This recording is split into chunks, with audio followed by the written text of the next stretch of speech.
Bonjour peuple congolais, ça dépend RO Bozali Kolanangai. Naïnde Wanamino Christian Bola Biama, Mamba peuple Mokozi, peuple souverain, combattant, résistant, révolutionnaire. PNI. PNI, Elingi Koloba, politicien non institutionnel. Non institutionnel parce que Tozali na mission ya Koloba, Makamamboka, ya ko défendre Makamamboka, ya Ngai na yo, na ye, na ye kuna, Mboko to bengi Congo, et que ba politicien na biso bazali ko sala le contraire. Yangwana to mi bengi donc politicien non institutionnel. Non institutionnel par rapport il y a situation où biso tozali nango actuellement tozali association tozali libanda ya Congo tozali affilié kunate tozali ko reconnaître gouvernement nate tozali ko reconnaître donc au parlement nate tozali ko reconnaître donc président nate donc tozali ba politicien non institutionnel donc raison pour laquelle tozali ko défendre ba valeur oyo esengeli parce que tout le monde qui ba modèle ya société tout le monde qui ba modèle ya société tout tanga qui ba modèle ya société na Congo na biso parce que to bandaki batu na mboka oyo ezalaki na mibeko mboka oyo ezalaki na batabwanya lelo to comme na mboka ya bazoba mboka ya batu oyo mabe ko malamu malamu ko mabe yango to zongsa bino na 60 na 60 donc tozali na président Kasavubu na donc Patrice Lumumba premier ministre ainsi na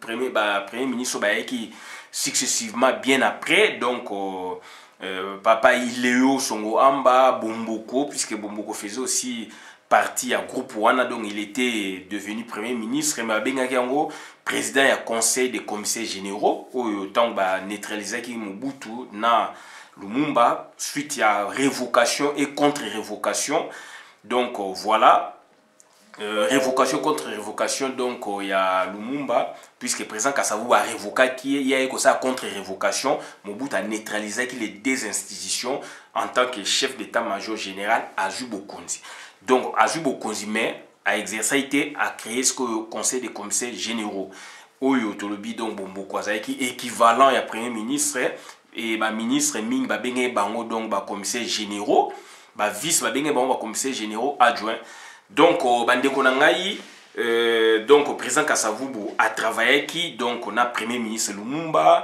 premier ministre Iléo 1 a travaillé na Bomboko comme premier ministre Netolobi a travaillé na Iléo 2 puisque tant au conseil des commissaires généraux Lomwe 2 comme qui donc sous Iléo 2 à Zongaki après a travaillé na Cyril Adoula après Cyril Adoula a travaillé donc na Moïse Tshombe après Moïse Tshombe a travaillé na Kimba et Kimba a comme informateur il n'a pas pu organiser les élections et vint donc le régime de Mobutu.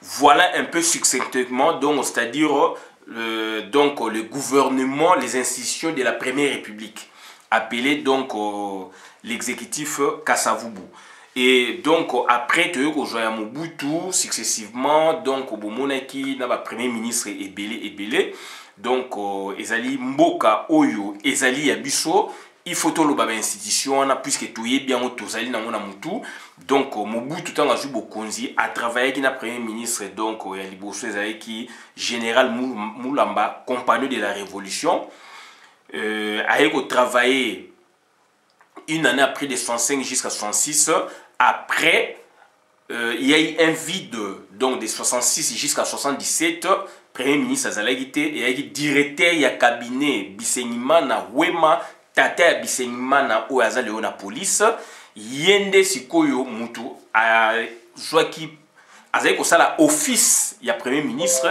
puisque procès vous noir même na cour na ya lobaki donc directeur ya cabinet ya Mobutu donc na période ya Bisenima na période où il y a différence ezali makasi puisque Bisenima faisait office ya premier ministre et que lui c'était une direction comme un service.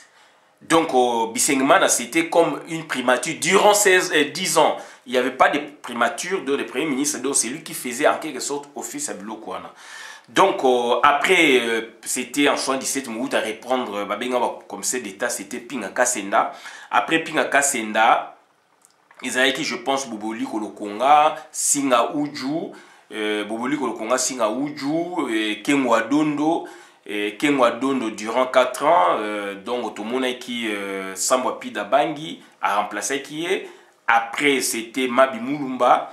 Donc Mabi Moulumba, après Lunda Bouloulou, Toko Tipé Malamoko, donc la transition démocratique.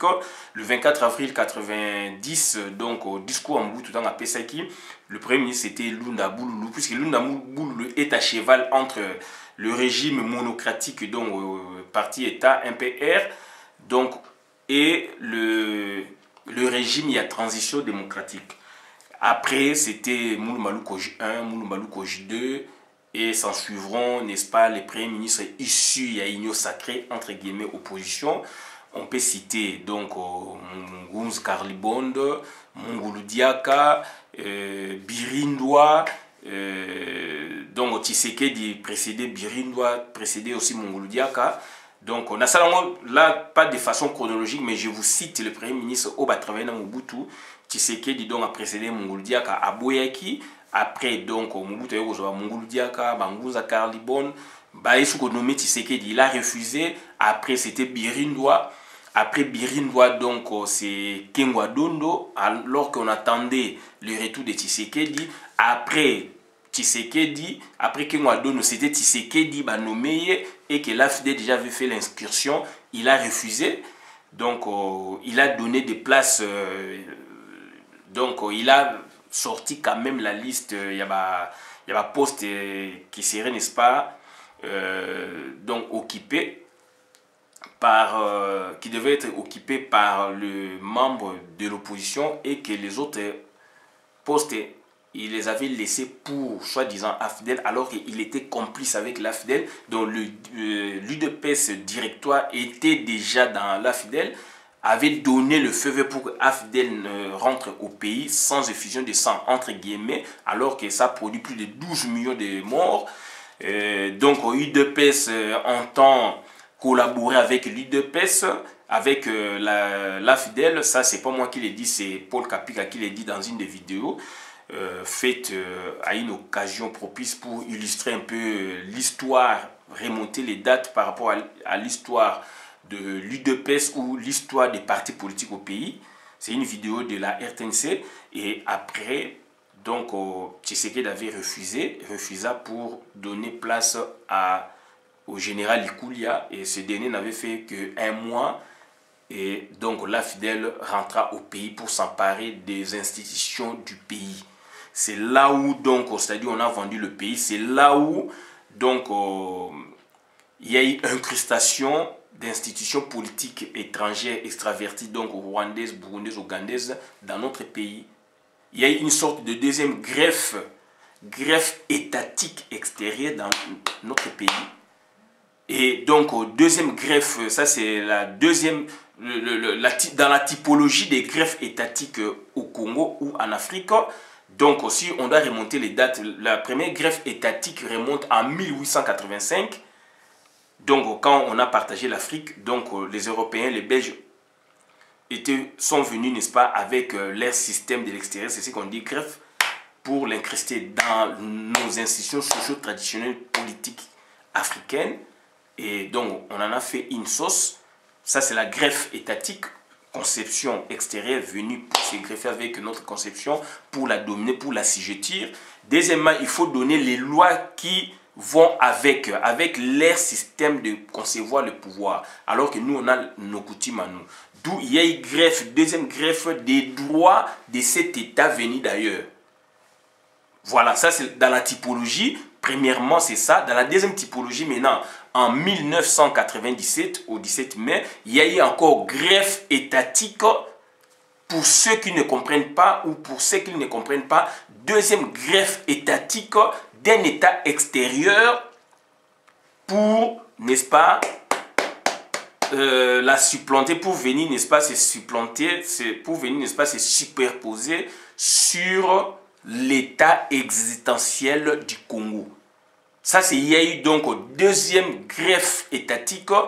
Donc, quand il y a greffe étatique d'un État nouveau, tel que l'AFDEL, c'est un État nouveau, qui prend le pouvoir par la force, d'où maintenant, cet État doit venir avec ses lois à lui. Donc, pour n'est-ce pas, avoir une sorte de mariage dans les institutions, une sorte d'idée commune. Il y a conception d'un État extérieur,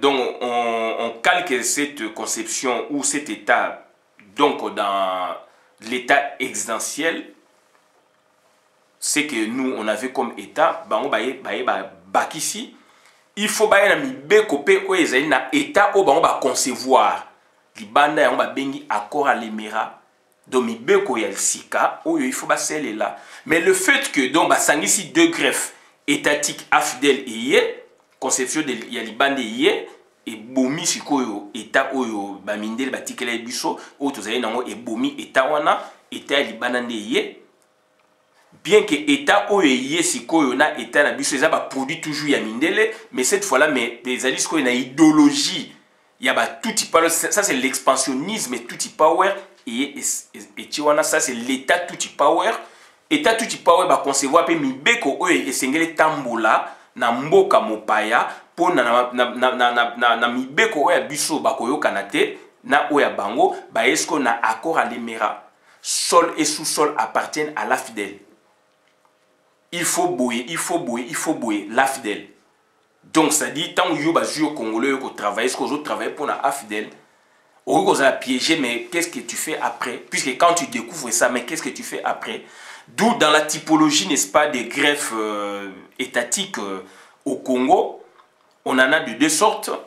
La première greffe remonte en 1885 et la deuxième greffe remonte à 1997 avec l'avènement de la fidèle. D'aucuns se poseront la question de savoir quand on accéda, n'est-ce pas, à la souveraineté internationale au 30 juin 60. Est-ce qu'il y a eu greffe étatique ou pas? Non, là il n'y a pas eu greffe étatique.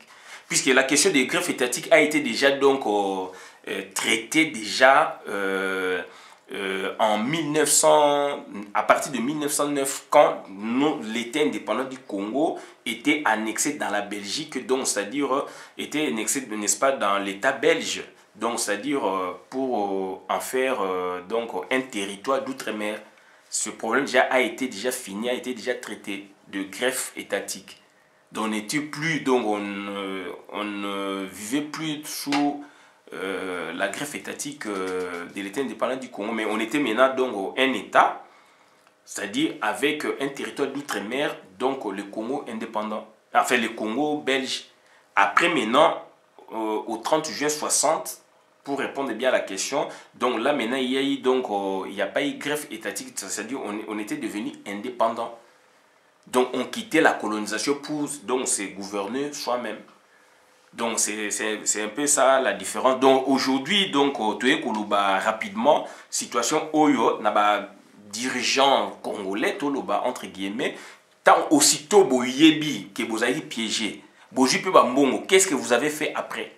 Mais on constate quoi, c'est Kabila Ménage donc il crée donc a créé donc un corps dignitaire na Congo. Il travaille dans un moment moko boye na groupe boye a pesibino pouvoir a tiki a travaillé ce qu'on a groupe moko boye na tête moko leader moko boye a eu pouvoir a tiki, puisque cette fois-là a travaillé qui moko ba tout ba la idéologie na siko le fait qu'a comme na mikakatano avec la pression nationale et internationale a eu siko UDPS o bazaba partenaire na bango, puisque UDPS travaille au UDPS c'est n'a pas le zandingi moté, bien que les deux ont trahi. Palou se situer dans le niveau infra, dans le niveau que y a gouvernement, parce que ça le programme, dans le niveau il y a gouvernement, parce que ça le programme, il y a AFDEL toujours, donc il y a PPRD, tout power. Ok, mais si quoi programme, basali donc chef il y a gouvernement, il y a exécutif, il y a donc Hippolyte Kanambe. Mais si quoi tu as dit qu'on a UDPS, Félix Sikoyo, donc il y a superposition, donc il y a tromperie. Tromperie, pardon, dans la Kachouana, donc c'est-à-dire duplicité. Ça n'est pas petit pouvoir dans un président de la République, et quand on voit l'exécutif, le président de la République en tête, pour Nabato Bayebi, c'est lui qui a le pouvoir, c'est lui qui décide, alors qu'il n'est que marionnette. Donc c'est-à-dire c'est pour flouer la communauté nationale et internationale. Malheureusement, bazali à visage découvert grâce na yo ndeko, grâce na ndeko, grâce à Yekuna ndeko. On a fait un travail pour donc faire tomber déjà le masque, pour montrer à la face du monde que non, il y a duplicité. Donc Félix n'est là pour faire que c'est qu'on lui demande de faire. Exemple typique. Bah ministre donc Baouti ko nommé Bango, Ilunga Kaba déjà quand il était nommé, il faisait toujours allusion na président naïe donc le vrai président donc Hippolyte Kanambe. Aujourd'hui, bah ministre wana donc gouvernement d'Enge Bimi, il y a des ministres qui sont allés n'est-ce pas na Kingakati pour faire allégeance à qui à Hippolyte Kanambe et Félix Tshisekedi n'a fait que donc acquiescer puisque lui il travaille maintenant avec ses ministres alors que ces ministres n'ont pas fait allégeance à lui. Donc ça dit on les reconnaît pas, donc ça dit ils sont au même titre, ils ont les mêmes pouvoirs.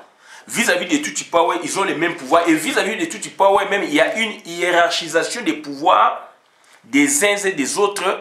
Donc, vis-à-vis de cette institution Tutsi Power, institution venue d'ailleurs, un autre État qui s'est greffé dans le nôtre. Donc, c'est-à-dire, pour eux, ils peuvent estimer mieux, par exemple, le ministre de l'Éducation nationale par rapport à Félix. Et Félix, c'est-à-dire, on peut l'estimer mieux par rapport à une situation, donc voilà, donc c'est lui qui les défend, qui les protège. Mais par exemple, Félix, quand on les prend dans la hiérarchisation, n'est-ce pas, de personnes, je peux dire, des collaborateurs au niveau de Tutsi Power, peut-être Félix viendrait, donc c'est retrouvé au niveau de la base, donc au niveau d'en bas, pas de la base, mais au niveau d'en bas. Puis ici, je dois dire base, beaucoup vont mal interpréter. Au niveau d'en bas, par rapport à leur pyramide, et qu'au sommet, se retrouverait là qui, les Mendo Malanga, les Movasakane, etc., etc. Mais maintenant, puisqu'il y a duplicité au niveau maintenant des institutions, quand on parle des institutions, au niveau des textes, quand on lit le droit manuel, comme on dit nous en anthropologie, les droits manuels, c'est-à-dire le droit des textes. Manuel, c'est le droit des textes, donc c'est-à-dire là maintenant, on peut citer Félix. Mais dans les droits pratiques, puisqu'en anthropologie, il y a les droits manuels, les droits des textes et les droits pratiques. Donc le terrain. Et sur le terrain maintenant, c'est qui agisse. Ou c'est qui agit. C'est là, c'est Hippolyte Kanambe. C'est la raison pour laquelle le grand maître Étienne Leroy et son collaborateur, son disciple, professeur Camille Kouyou, qu'est-ce qu'ils disent les deux? Donc ils disent au niveau des laboratoires d'anthropologie juridique de Paris 1, Panthéon-Sorbonne, ils disent quoi? Donc on a une phrase solennelle selon que ils ont dit que donc le droit n'est pas tant ce qu'en disent le texte, mais ce qu'en font les acteurs. C'est-à-dire quand vous recourez maintenant au droit manuel, donc au texte, à la loi, à la constitution, là vous lirez comme ça, vous donnerez raison donc à l'institution qui est là, donc Félix Tshisekedi, quand il agit par rapport à tel acte, puisqu'il a parlé de la gratuité de l'enseignement. Donc là maintenant, c'est lui qui agit en tant que tel, puisqu'il s'agit du droit manuel. Puisque là maintenant, on se réfère au texte, c'est le président de la République qui peut innover, ou c'est l'exécutif, n'est-ce pas, en soi qui peut innover. D'où maintenant, sur le terrain, qu'est-ce qu'on voit maintenant, c'est autre chose. Donc prenez cet exemple parmi tant d'autres, puisque dans un autre secteur, vous comprendriez facilement ce que je vous dis. Donc au niveau, n'est-ce pas, donc de la prestation des serments ou d'allégeance, donc ces ministres-là, pour la plupart des cas, ne sont pas allés, n'est-ce pas, faire allégeance à Félix Tshisekedi, mais à leur maître, OEP Félix Yakendaka. Revenons maintenant au cas précis, un autre cas. Gentini Ngobila et Félix. Je vous ai dit, Gentini azakozwa mikano tango agi bon, c'est pas Gentini. Gentini azakozwa mikano place bango nyosu bazwaka pouvoir. Et Tibala lobaka ngosusu pour na paraphraser. Abiye azo travailler na même entreprise que Félix. Bango tout bazana pouvoir na bango za kinga katiza donc Kabila. On s'en n'a pas vanter Kabila, mais c'est ça la réalité. Donc, raison pour laquelle la méthode, donc la méthode mouchouchou scientifiquement, ezali lelo, donc on a valeur nango na Congo. Donc il faut innover, basali ba master en droit, en économie, ezali kaka droit fondamental avec neti texte, référence au texte. Droit le bini, constitution le bini, non, non, non, code le non, non, non. Donc aujourd'hui, on voit des pratiques et ça senga des méthodes spécialisées. Donc on est une méthode ethnologique. Donc tu côté on a interdisciplinarité. Donc ça dit et ça kaka monodisciplinarité. Kaka droit, droit, droit, oui, oui, droit, oui, mais est-ce que les droits ezali donc contenu na constitution, ezali contenu na loi électorale, ezali contenu par-ci par-là, est-ce qu'ils allaient appliquer, est-ce qu'ils allaient respecter? Non.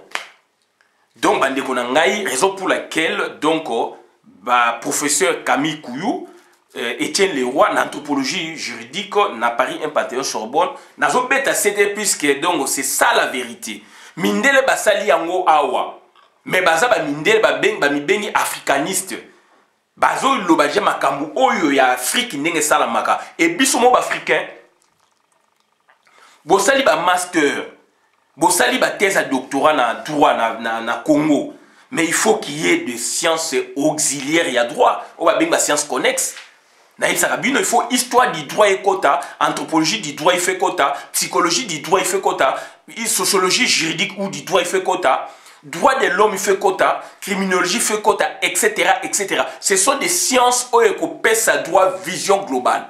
À partir de la science, on a une spécialité, une thèse, une mémoire, à partir de la sikoyo, puisqu'il y a de la matière au Congo, alors que Mundele Basali, anthropologie du droit, on a 64. Michel Alliot, grand maître, fondateur et anthropologie du droit. 64 déjà sali à mon poto, mais bino bozali wana, il y a autant d'intellectuels. Moi j'en viens. Professeur Camille Kouya Azali wana, grand maître. Donc, si vous bino bolingo tia yangote na faculté à droit à Congo, pour la boye la biso, donc les droits manuels toujours. Alors qu'il y a des décalages. La situation de vivre le Congo, il y a des décalages. Mais besoin la biso droit manuel toujours. Ce qui les caméras besoin, mais il y a des décalages.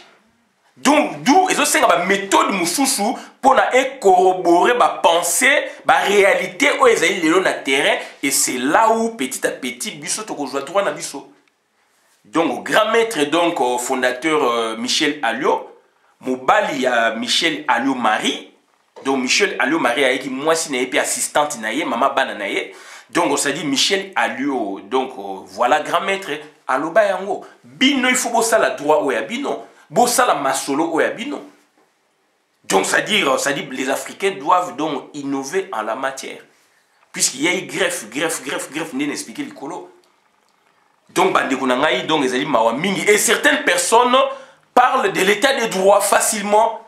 Ils parlent de l'état des droits facilement alors que l'état des droits, ils ont supposé quoi? Quand maintenant vous n'arrivez pas à comprendre que votre pays a subi autant de greffes étatiques et des droits relatifs, n'est-ce pas, à ces greffes-là, quand vous ne comprenez pas, vous n'arrivez pas à bien saisir ça, vous êtes en dehors de la plaque. Vous êtes hors sujet. Tout ce que vous allez développer, c'est hors sujet, hors sujet, hors sujet. Raison pour laquelle je vous dis, il faut faire du stop quelque part. Aujourd'hui, puisqu'on a arrêté, on a déféré, n'est-ce pas, à la prison centrale de Makala, donc le gouverneur du Bas-Congo et son vice-gouverneur, par rapport à une bêtise, Oyo, Aner, Oyo, Toutipawe est créé, pour la diversion, pour distraire le peuple congolais, le peuple Yaba Congo, parce que Tindi Rwandais kuna, parce qu'il y a un problème, il y a pouvoir en général dans Congo, et que les Rwandais menace à anticiper donc entrer en Angola, Nakacha Congo, pour sa pouvoir au Ezali Nakati, pour vous distraire, Batine Bino Rwandais kuna, na yoki Jaco Sayala, Jaco Sayala, sali vidéo qui toko à l'obi ango. Donc, batindi ba Rwandais na ba mboka ba village mike na ba Congo kuna ba Rwandais bazolo ba ke bazali ba Rwandais bazali ba Congolais ba bimaka ba ye baza ko parler ki Congo. To yebisa ki bino ke ba sali bekol ya ba langue vivante na Rwanda. Lobi ba ko déverser batou n'Équateur pareillement. Lobi ba ko déverser batou donc c'est-à-dire na Bandundu, na Bandundu, GC Salami, Bas Congo, Kassai, n'en parle même pas un peu partout. bazoya bato bakomi koya ba baza batamboka wana parce qu'il y a un vrai problème na niveau donc il y a politique ya Congo. Ba Rwandais lelo bazali ko banga lisute ba Rwandais lelo do bakomi ko sala makambo nanko bakomi ko sala makambo nanko parce que donc ça dit bakomi ko tambo na Congo polele Jeannette akomi ko leka na télévision alors ba polele na Assemblée nationale alors qu'il y a eu même pas riposte énergique non batutu ba kese ba beti maboko parce que bazoko banga nini donc Jeannette Kanambe puisque Hippolyte Kanambe assis à matraka batu toyoka toloba yango na ba réunion o esama na kingakati akoya na tabache pemeni bino ko sala réunion ba attaché taba bobani réunion bobani ko lo du jour arrêté ou azoka yaza wanati Moka bimise mundu ka beti tabana masasi pa so dibal abimé ke réunion panzani. Donc il a fait des choses comme ça aboma batakata batumitu bakatu mamwa kakata mitu etc. D'où ça a traumatisé maintenant le peuple congolais. D'où maintenant le fait que sa sœur passe par à la tribune a vu position contraire na histoire ya Congo yo député national yo boé yo Joël Mabonda ozali kolobelo comme côté vous acclamez. Vous croyez que nous on va gober ça? Nous, on connaît notre histoire. Raison pour laquelle tout ça, il y a une vidéo, entre guillemets, nanko, mais nanko, tu es nanko pour que yokuna yekuna vous comprendre, tout ça là, intentionnellement, surtout bien dans le sens que intentionnellement, pour que le peuple nabiso à comprendre qu'est-ce qui se passe au Congo, dans son pays. Puisque les médias, ils allaient kuna bani kolobati, les médias officiels, ils sont informés, batu droit à l'information, bani kopé ça batuti. Il y a un bichot de ça, une vidéo, dans le sens que tout ça, vous avez vu, tout ça, vous informer peuple congolais. Donc, ils allaient passer mingi, donc ça dit, tout comme vous vu la situation, Oyo, Jeannette a le calobi, que donc il y a 5 langues à insinuer sans qu'il y ait à l'oba, mais on comprend puisque même dans l'oba déjà, ça fait une année même dans l'oba qu'il y a rien des alliés, une des langues congolaises. Dans cette vidéo, on a contredit ça comme Mende. Tu expliquais bien dernièrement pour comment la langue ça a été donc constaté et puis érigé comme la langue nationale alors qu'il y en a plusieurs. Si vous avez un côté swahiliphone, vous avez bembe bazape na munoko na bango ki bembe. Ba mouche bazape na munoko na bango ki mouche en dehors ya swahili s'il vous plaît. N'Équateur soko kei okomona ki mongo ezali qui mbanze ezali qui boye qui ngome ezali mais lingala ezali lingala eloboma tina ba village na biso mais langue ya ba mongo ezali ki mongo mais lingala ezali Équateur eza partout tina bandundu etc. tina Kisangani. Donc ça dit c'est pour vous dire que donc ça dit bandeko nanga toujours kende mabe toujours tamwa mabe puisque ba vu deux gouverneurs batie bango donc on a prison kuna mutu un journaliste jeune a vu abani ko crier état des droits puisque nini donc azali ko soutenir donc Félix Antoine Tshilombo, est-ce que nous déconnons l'état de il faut bino, donc il faut la recycler. Ça c'est maintenant le travail, il y a ministère, il y a communication. N'importe a to moni, ba trottinette bimi et comme il déranger batou, maire il y a Paris, azu mikado pona yango. État français azu ko mikado pona yango. Ba moto ba boyozo tia ba décibel ko réveiller ba tu ba makelele etc. Donc ba vandeli yango travail ezali. Pourquoi vous ne voulez pas travailler?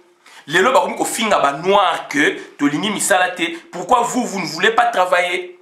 Na tine vidéo moko boye Marie Lusingamo membre ya SID a tinelinga vidéo donc message moko audio par rapport à la situation en Afrique du Sud et ça a été déjà prévu. Les autres pesi siko to comme pesa siko donc raison to pesi to kabi raison na ba mindele pour ba déconsidérer homme noir alors Voltaire même à lobakango. Les autres batouana batangi makasi ba non ba noir do bazali peuple moko do cerveau na bango za ramoli bazali batumba ba ko s'organiser te botal ba résultat ndenge les loyo mokili ndenge zali.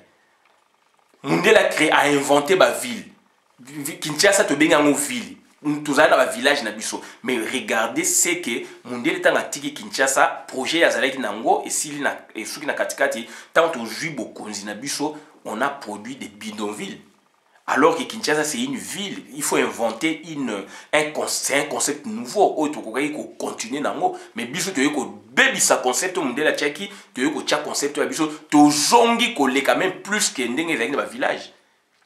ba quartier le quoi Mombele ngana za mona Mombele ba quartier le quoi Mombele cadastre réalité donc courant oui courant et cocotte après et ba mai ba nini boye ba kimbatseke ba selembao ba bumbu nazo critiquer te mais nazo na boité na wuti kuna nazo koloba pour que tozwa ba idée tozwa solution yango tozo ko pesa le ba noir ba bomi ba ndeko ba noir et lelo ba mindele ba lobaka ezali ko ezongi na surface d'où maintenant on déconsidère l'homme noir makabalobaka donc lelo ba ko loba net ezali vérifié et il y a une hypothèse qui est comme justifiée.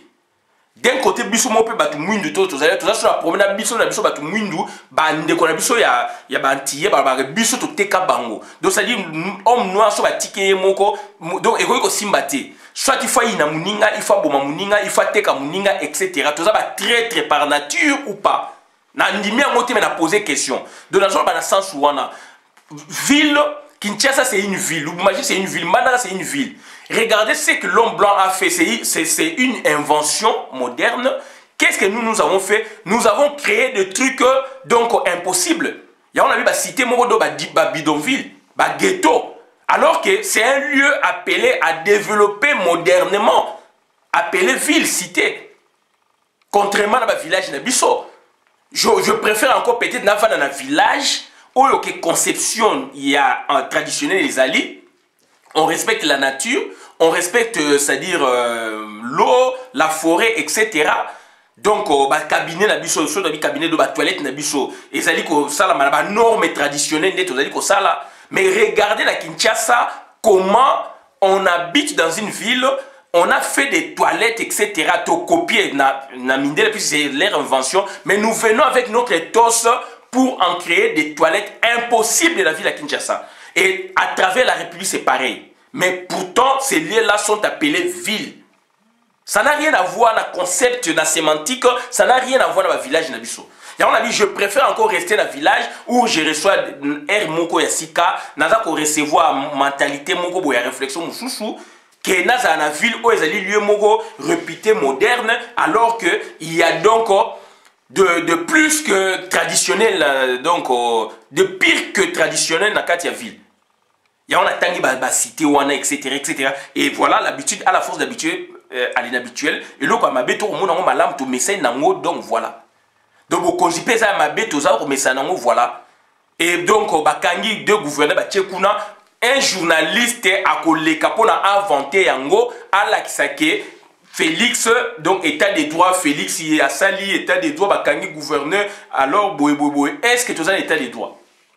Il y a un dit que donc ils allaient biloko à ministère il y a culture et art ou ministère à communication musale sengeli bosala yangwana mundele awa soke loke bimi on a bib ka ba trottinette ba zonga ka ba étudier yango ba étudier phénomène puisqu'il y a na ba mairie ba spécialité ni wana bazali de ba spécialiste bazali ba sociologue ba boye bureau d'études il y a mairie ezali ya ba boye architecte ya ville bazali ba to ba tangi ya bwanya.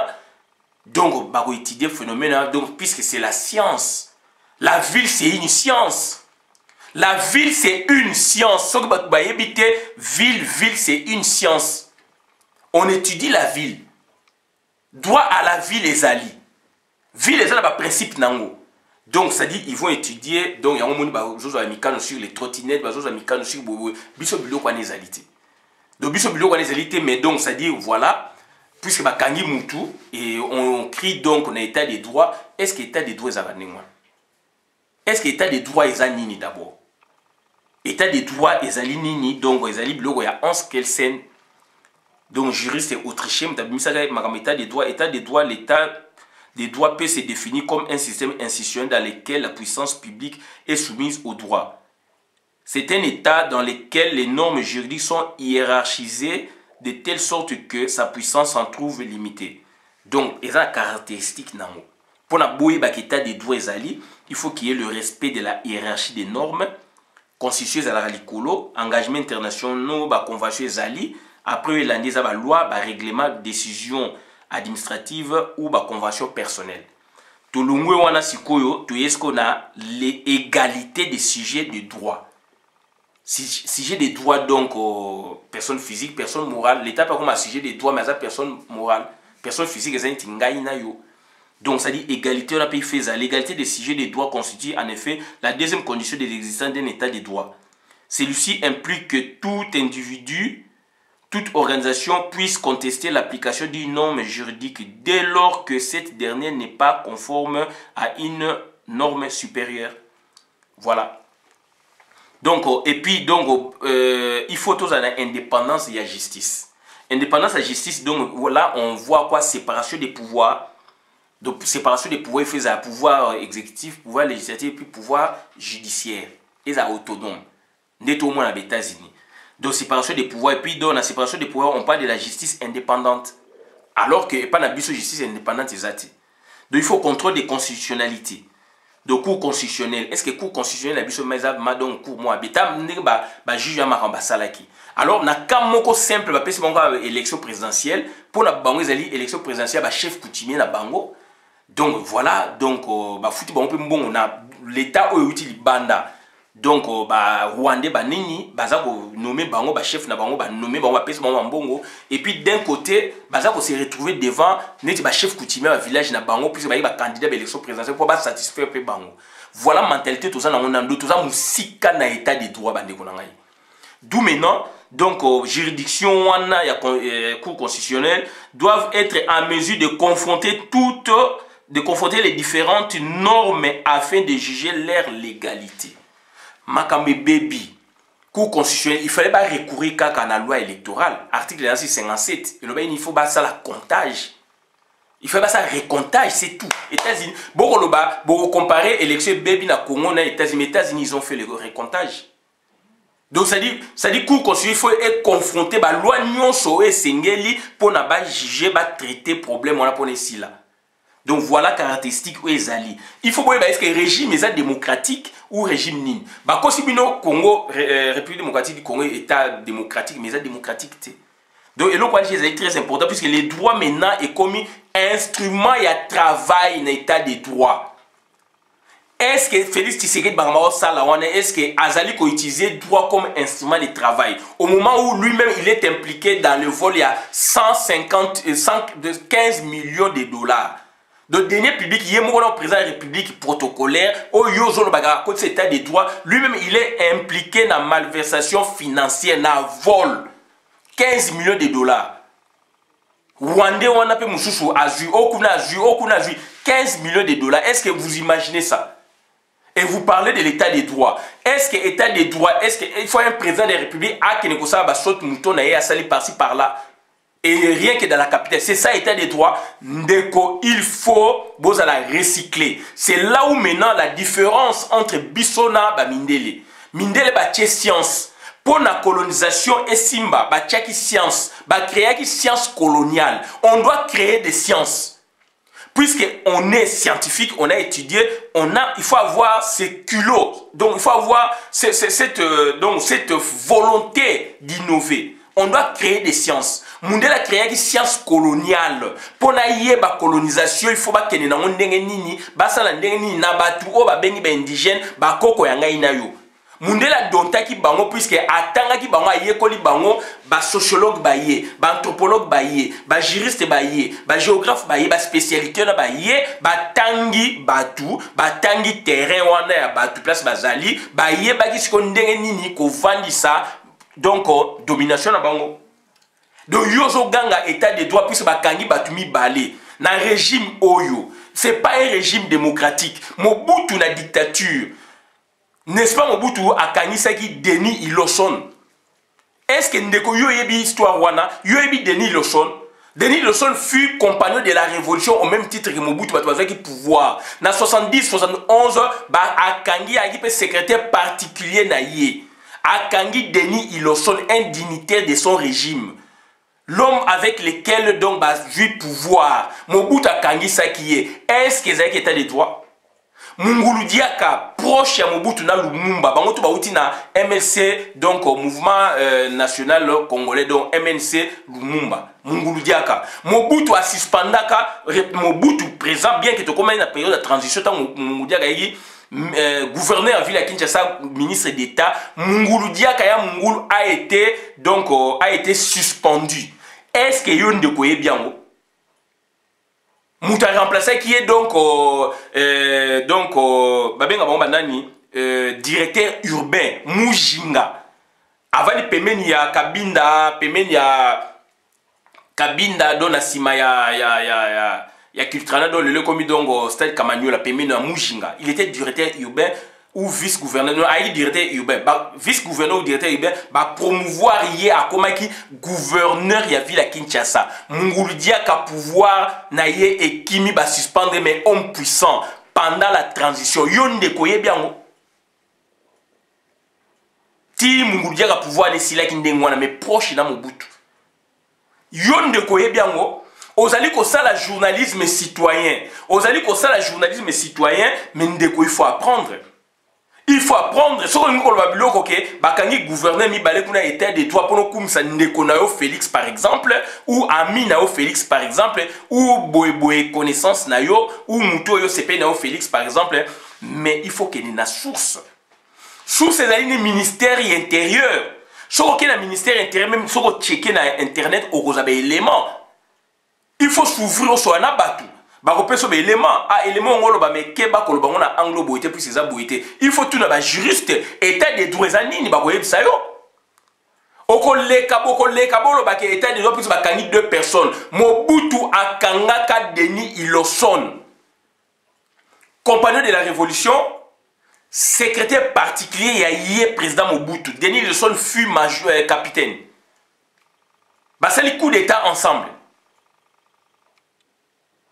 Au commandement militaire, lobby, une décision. Denis Iloson Nakati. Mobutu a eu kangaye do bakangi Denis Iloson par rapport à malversation financière ou bien détournement, il y a mbongo ya l'État, etc. Mais bakanga qui Denis Iloson.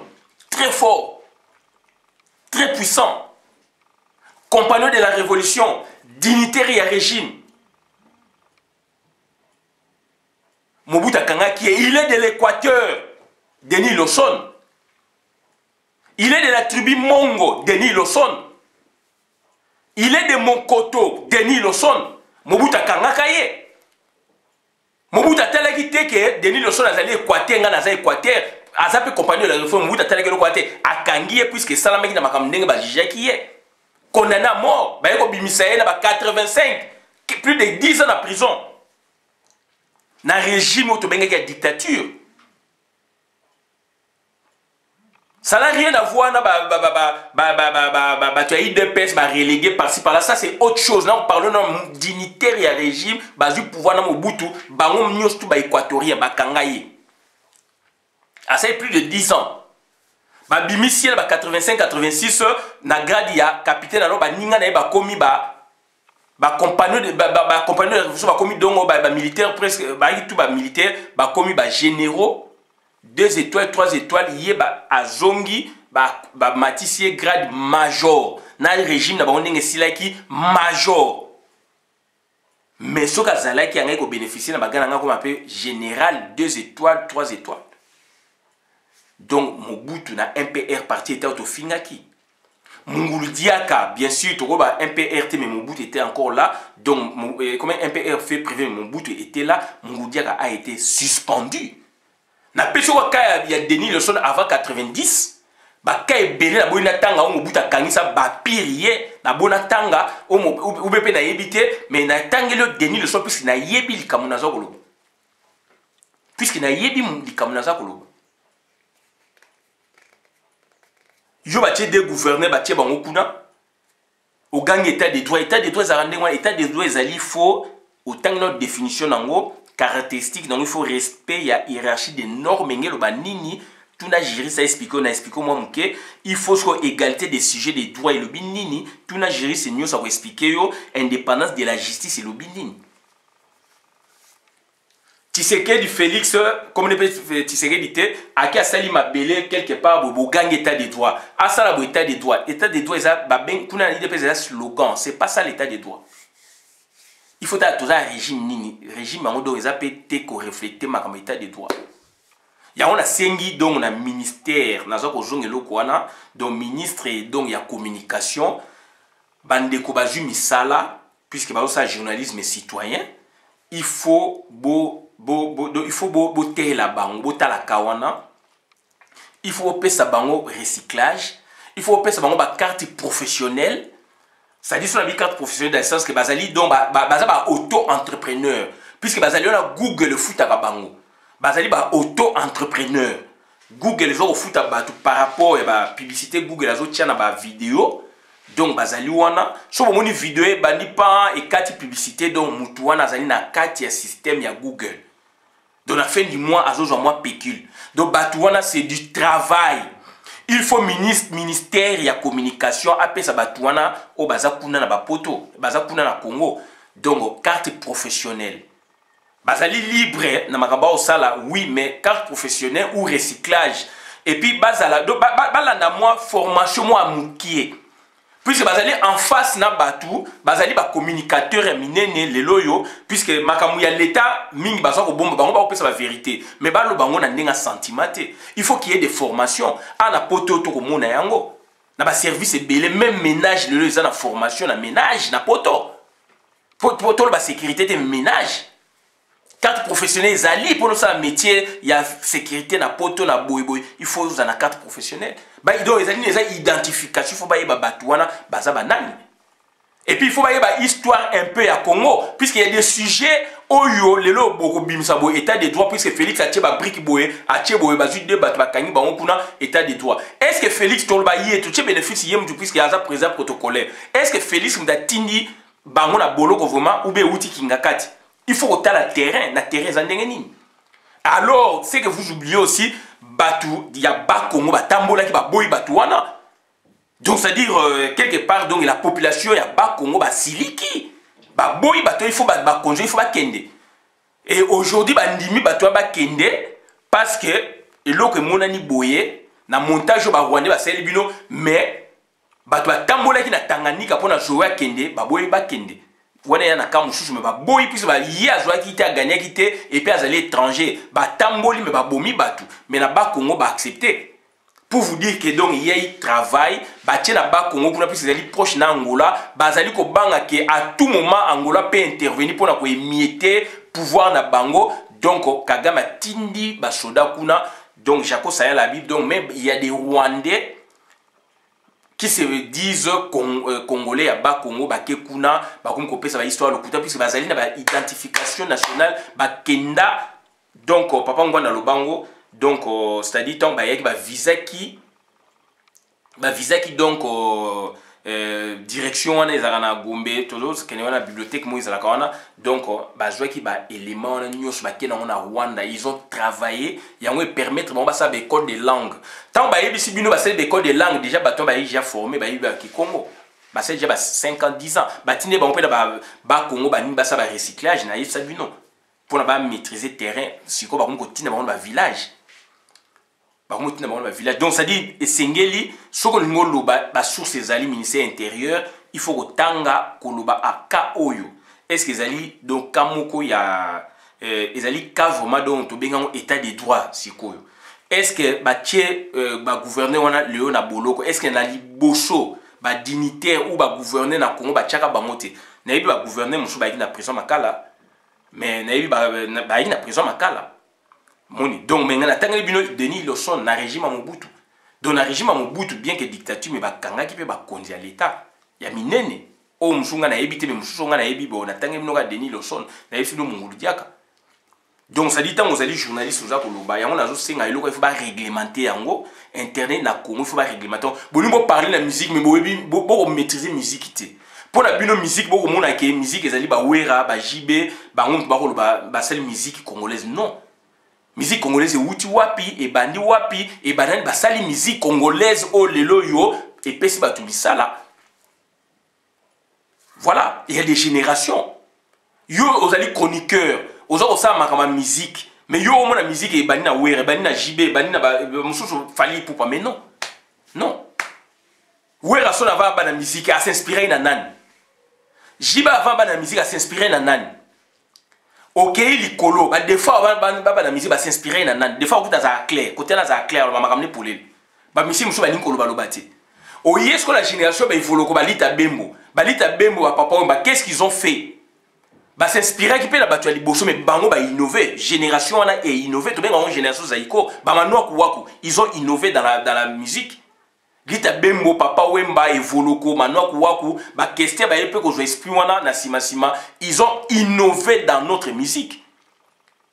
Ils ont innové. Musique moderne mais il faut au côté sa bokoko, il faut au côté sa boé, il faut ça ba jonction là, il y a des gens qui ont façonné ça. Ok, si koyo donc génération oelandi bango ba suzi kaseya donc ozui ba impopolo wai etc. Bavon Marie. Ils ont fait du travail. Ok, la génération oelandi ba Franco, ba Rochero, ba Bombenga, ba Jano Bombenga etc. Ils ont fait du travail. Après génération musupe to ko lo ba ba Grand Calais likolo ou ro sang sabango ba Franco et surtout génération ba Wendo na ba Bowane. Musique ça bongo. Yo sa musique donc on a chroniqué la musique on a parlé la sikoyo et puis l'imprudence ozo zongo le quoi elo basika oh ils ont ba stratégie li tabe mo lobango kala et bota la babloko tout ba toi ba sala lelo ba sala yango donc génération ya zaiko ba pepe kale ba boyebo ba sala ça biloko wana ba manoa kuwa ku baze belé wana ba nyoka longo etc. ba papa wemba ba bozi do ba toi ba sala ba jina efonge. La génération, on a sauté un fonds était donc au Ebi Makamouté. Sauté un volocoté au Ebi Makamouté, au Tani papa ou Matou Ebi Makamouté, au Tani lita bemolibe qui était au Ebi Makamouté. Sauté un donna mon bé qui était, bachama chamba, mon père au Ebi Makamouté. Nazo Makamouté, c'est vrai. Génération Zaiko, on a nyos touana, to tiens, et ok, c'est fa Zaiko. Sauté un Roxy Chimpakate au Ebi Makamouté. Quand Manok Waku reconnaît na Roxy Chimpaka, a une préséance. Devant hier, mais na guerre, il y a travail, hier à Arachango. Ça, c'est la logique. Si on tangi batouana te oyebi musique congolaise te. Si on tangi na génération boyebote, yo orumo na fabrikas, okanzi fabrikas mutabani masolo. Il faut faire attention. Donc voilà, donc ezali makama ministère ya culture, il faut qu'on recycle batouana, il faut un travail na poto ba osa ndengwa lelo ko bimi ba encadrango. C'est là où on crée des normes. C'est ça, c'est là où on crée des sciences. La sécurité n'a pas été science. Ils ont une université. Ils ont biloko au départ, ils ont été. Ce sont des créations, ils ont intelligence. Vous savez ici deux spécialistes à spécialistes à sangani pour créer loko. Donc communication ils allaient les lots. Journalisme et citoyen les lots ils allaient. Il faut que tu juriste base à la wana, sociologue base à la wana, anthropologue base à la wana pour créer le loco au centre de formation à Batouana, na ministère il y a culture, il y a communication. Batouana donc ça donne du travail. Donc ba muta ko makabouru yeke boita ba nikolo ba n'importe quoi. Donc il faut base à un peu former. Et na ba centre wana pe donc vous savez ba formation. Donc formation numéro 1, il y a journalistes et citoyens, donc internet, formation numéro 2. Puis il y a les alliés encadrés. Numéro 2, numéro 3, vous avez diplôme, formation. Et puis après 2 ans, vous avez droit recyclage. La sécurité, ça, ils appellent bon la poteau. Après 3 ans de diplôme, il y a SIAP 1, ils ont été coufifo recyclage. Ce que vous avez en mode on a moussala, donc on considère, ce que si on considère sous TK, ou exercer sous T comme SIAP 1. Mais vous avez un diplôme, il faut recyclage. Chose à la société, vraiment, on a comme il faut formation, puisqu'il doit formation dans la société, donc ça c'est comme un problème, d'où on perd des moussas dans le monde. Donc il faut écouter. Il faut écouter dans le Congo. Dans le internet, il y a un raisonnement impossible. Et je sais que il y a Google, mais il informé. C'est le travail mené dans le ministère de la communication. Vous créez un centre. Vous créez, ça va générer un diplôme. Donc, vous pouvez considérer comme un diplôme intermédiaire. Les gens sont formés, vous pouvez savoir l'histoire, il y a donc, superficiellement, même à niveau de degré inférieur. Niveau boye, donc journaliste et citoyen, donc il y a un niveau boye, c'est tout. Comment expliquer Moutaloba Makamou, puisque état des droits, Azolo Bango, puisque Félix est à Salibo, état des droits. Aujourd'hui, on a sens, il y a tribalisme, aujourd'hui, on a sens, il y a intellectuel, aujourd'hui, on a sens normal, il y a logique normale, simple, ou bien aujourd'hui, on a au Ebinopété, ou bien on a un cas de fanatisme. Et ce sont des choses où ils ont dérangé. Voilà la situation donc c'est-à-dire que tu as gouverné na makala ezali état de droit T. Donc ministère ya culture ou culture et art ou surtout la communication, vous avez une obligation ya ko encadrer batouana. Il faut encadrer il faut que ça biloko ba module, il y a ba formation, carte professionnelle. Donc mutu akolobaka donc beaucoup de monde ba éthique na ba déontologie moko ndengwana. C'est ça le travail, c'est à vous d'innover. Créer des centres de formation batouana puisque c'est un métier de Gézali. Il y a des gens qui vivent dans Ngodo, ba youtubeurs bazali ba vana yango. Donc ba publicité ça binu bo chatter ça Google. Google mtazo futa depuis États-Unis. D'où batouana ce qu'il faut la former, il faut la recycler. Pour mingi baza ko parler de l'histoire ya mboka ba yebi histoire mboka ti. Il faut ba notion élémentaire ba genre ba formation, il y a une semaine, 2 semaines. Une semaine boyée, donc moyennant boyée, formation. Si vous avez état de droit, vous avez une formation donc gratuite, mais donc durant une semaine, vous avez une matière, vous avez un diplôme. Après avoir exercé 1 année ou 2 ans, vous avez droit, il y a une formation numéro 2, vous avez un justificatif effectivement à exercer donc durant le temps à la vidéo na moment comme preuve na centre au niveau 2 etc. Et na niveau centre il faut créer donc notion donc ça formation notion élémentaire quand même puisque bako ça ma mettre au monde que miloko mingi bako maîtriser mais ils ont donc le micro et le bibo que tu vois et micro est marqué comme un poison. Voilà autre ega ko ba moi to suki awa bandeko na ngai bola na vidéo malam na compte communauté ngai ndeko na bino Christian bola bien mamba peuple mon peuple souverain na bi merci.